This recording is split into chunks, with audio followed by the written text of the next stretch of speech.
Hi friends, ప్రతి మనిషిలో మంచి చెడు రెండు ఉంటాయి. మనలో మంచిని చూసిన వాళ్ళు ఆప్తులవుతారు, చెడును చూసిన వాళ్ళు శత్రులవుతారు. రెండింటిని సమానంగా చూసిన వాళ్ళే మనల్ని ప్రేమించిన వాళ్ళు అవుతారు. పవన్ కళ్యాణ్ పరిచయం అవసరం లేని పేరు. ముందుగా మొదటిసారి ఎమ్మెల్యేగా గెలిచి ఉప ముఖ్యమంత్రి పదవిని అధిరోహించిన పవర్ స్టార్ పవన్ కళ్యాణ్ గారికి నా అభినందనలు.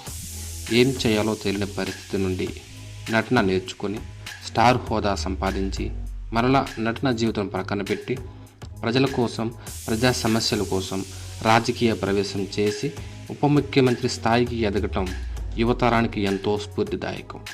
ఆయన తెలుగు బిడ్డగా జన్మించడం తెలుగువారికి గర్వకారణం. ఈయన చిన్న వయసులో మెదడులో అంతా అనేక రకాల ఆలోచనలతో ఉండటం వలన ఏ పని చేయాలనిపించేది కాదు. దానితో పుస్తకాలకు దగ్గరవటం వలన ప్రపంచ చరిత్రలు, గొప్ప వ్యక్తుల చరిత్రలు చదివేవారు. దానితో సమాజం పైన, ప్రజా సమస్యలపైన ఒక అవగాహన ఏర్పడింది. మరోవైపు చిరంజీవి గారి తమ్ముడు హోదాలో సినిమా హీరోగా నటించినప్పటికీ తీసిన సినిమా హిట్ కాలేదు. అలా అని చెప్పి అక్కడితో ఆగిపోలేదు. ఎవరైనా ఒక మార్గం చూపించగలరు, కానీ దానిని పూర్తి చేయాల్సింది మనమే అని గుర్తుపెట్టుకో. విత్తగానే పంట చేతికి రాదు కదా. మొదట మనకు వచ్చిన అవకాశాన్ని వినియోగించుకోవాలి. అయితే ఇక్కడ పవన్ కళ్యాణ్ గారు తన ప్రయత్నం కొనసాగించారు. దానితో 1998వ సంవత్సరంలో తొలి ప్రేమ అనే సినిమాతో జాతీయ అవార్డును పొందుకున్నారు. ఈ గుర్తింపు, ఉత్సాహంతో ఆయన ఒక రైటర్, డైరెక్టర్ మరియు ప్రొడ్యూసర్ స్థాయికి ఎదిగారు. ప్రజల మనసుల్లో ఒక క్రేజ్ని సంపాదించుకున్నారు. దానితో చిరంజీవి గారి తమ్ముడు అనే ముద్ర నుండి తనకంటూ ఒక గుర్తింపును తెచ్చుకున్నారు. 2009లో చిరంజీవి గారు ప్రజారాజ్యం పార్టీ పెట్టినప్పుడు ప్రజారాజ్యం యువజన నాయకుడిగా ఉండి ఎటువంటి పదవిని ఆశించకుండా తన అన్నకు మద్దతుగా నిలిచారు. మనం కష్టకాలంలో ఉన్నప్పుడు మనకు సహాయం చేసిన వారిని ఎప్పటికీ వదిలిపెట్టుకోకూడదు. కానీ అదే సమయంలో విమర్శకుల నోట నుండి ఆవేశం ఎక్కువ, ఆలోచన తక్కువ అనే ముద్ర వేయటం వరుసగా సినిమాలు పోయినా తన క్రేజ్ మాత్రం తగ్గలేదు. ప్రజలు ఒక్కసారి నమ్మితే జీవితాంతం గుండెల్లో పెట్టుకుంటారు. నా మనసులో ఒక ప్రశ్న, అదేమిటంటే పవన్ కళ్యాణ్ గారికి ఎందుకంత ఫాలోయింగ్ అని గూగుల్ని అడిగినప్పుడు పీకే గారు ఒక చరిస్మాటిక్ పర్సనాలిటీ అని రిప్లై ఇచ్చింది. అంటే ఆకర్షణీయమైన వ్యక్తిత్వం అని అర్థం. వివిధ కారకాలు ఒక వ్యక్తిని ఆకర్షణీయంగా మార్చగలవు. అవి విశ్వాసం, ఉత్సాహం, ఆశావాదం, భావ వ్యక్తీకరణ మరియు ఉద్వేగభరితమైన స్వరం వంటి వాటిని కలిగి ఉంటుంది. చరిస్మా ఉన్న వ్యక్తులు తరచుగా ఉత్సాహంగా ఉంటారు మరియు దృఢ నిశ్చయంతో మాట్లాడతారు. ఇది పీకే గారికి వర్తిస్తుంది. నాకు తెలిసిన ఒక విషయం ఏమిటంటే పీకే గారు సినిమా సెట్స్లో ఉన్నప్పుడు తను తినే ఆహారం తన చుట్టూ ఉండే వారందరికీ అందేలా చేస్తారట. ఈ భావన తను చదివిన పుస్తకాలు నేర్పిన పాఠం. 2012-2013 సంవత్సరంలో గబ్బర్ సింగ్ మరియు అత్తారింటికి దారేది సినిమాలతో ఎప్పటి నుండో ఎదురు చూస్తున్న తన అభిమానులకు విందు భోజనం పెట్టినట్లయింది. 2014 సంవత్సరంలో తన సినిమా జీవితం పక్కన పెట్టి, కోట్ల రూపాయలు లగ్జరీ జీవితం ప్రక్కన పెట్టి, తాను ఉంటున్న సమాజంలో తన వలన ఏదో ఒక మంచి జరగాలి అనే ఉద్దేశంతో చిన్ననాటి నుండి తను చదివిన పుస్తకాల ప్రభావం తన చేత జనసేన పార్టీ పెట్టేలా చేశాయి. ఇక్కడ నుండి తన జీవిత ప్రయాణం ఒక క్రొత్త అధ్యయనానికి నాంది పలికింది. రాజకీయ జీవితంలో పెద్ద అనుభవం లేదు కాబట్టి టీడీపీ పార్టీతో కలిసి పనిచేశారు. 2019 సంవత్సరంలో డైరెక్ట్ ఎలక్షన్లో పోటీ చేసి ఘోర పరాజయం చవిచూశారు. ఈ సంఘటన తన జీవితంలో ఒక చేదు అనుభవం.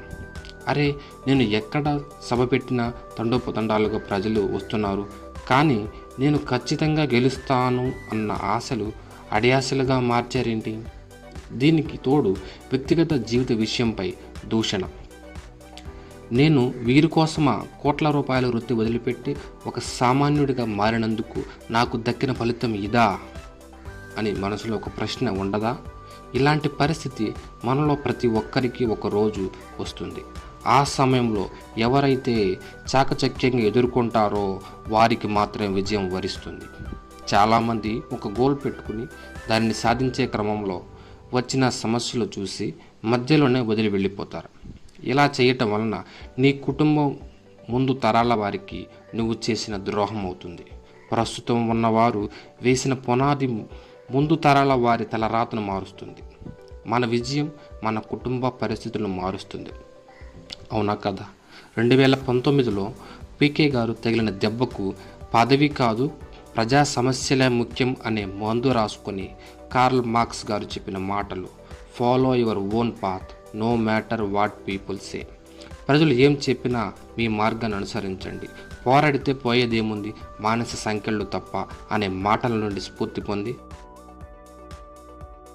ముందుకు సాగి మరలా 2024 సంవత్సరంలో పిఠాపురం నియోజకవర్గం నుండి పోటీ చేసి గెలిచి తనను ఎగతాళి చేసిన ప్రతి నోరుకు 100% తన విజయంతో బదులు చెప్పి అసెంబ్లీ గేటు తొక్కి అధిష్టాన పీఠమెక్కి కొణిదెల పవన్ కళ్యాణ్ అని నేను అన్న మాట పలికినప్పుడు వచ్చిన ఆనందం, మన జీవితంలో విజయం పొందినప్పుడు వచ్చే సంతోషం వర్ణింపలేనివి.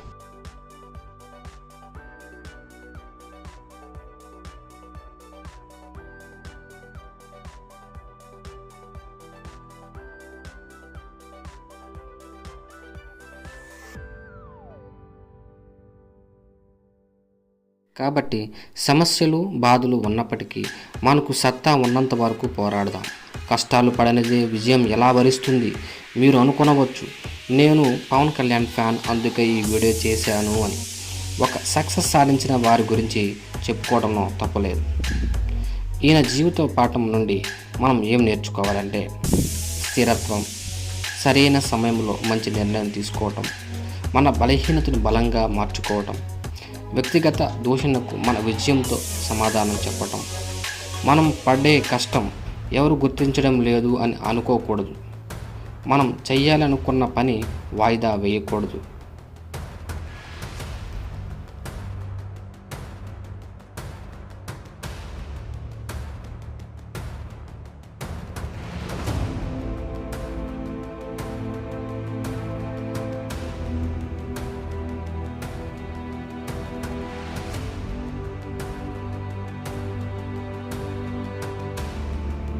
సహజంగా విజయం రాగానే అందరికీ ఏముంటుందంటే ఒక అతిశయం వచ్చేస్తుంది. అలాంటి అతిశయం మన ఎవరికి నాకు లేదు, దయచేసి మీరు ఎవరు పెట్టుకోకండి, నా రిక్వెస్ట్.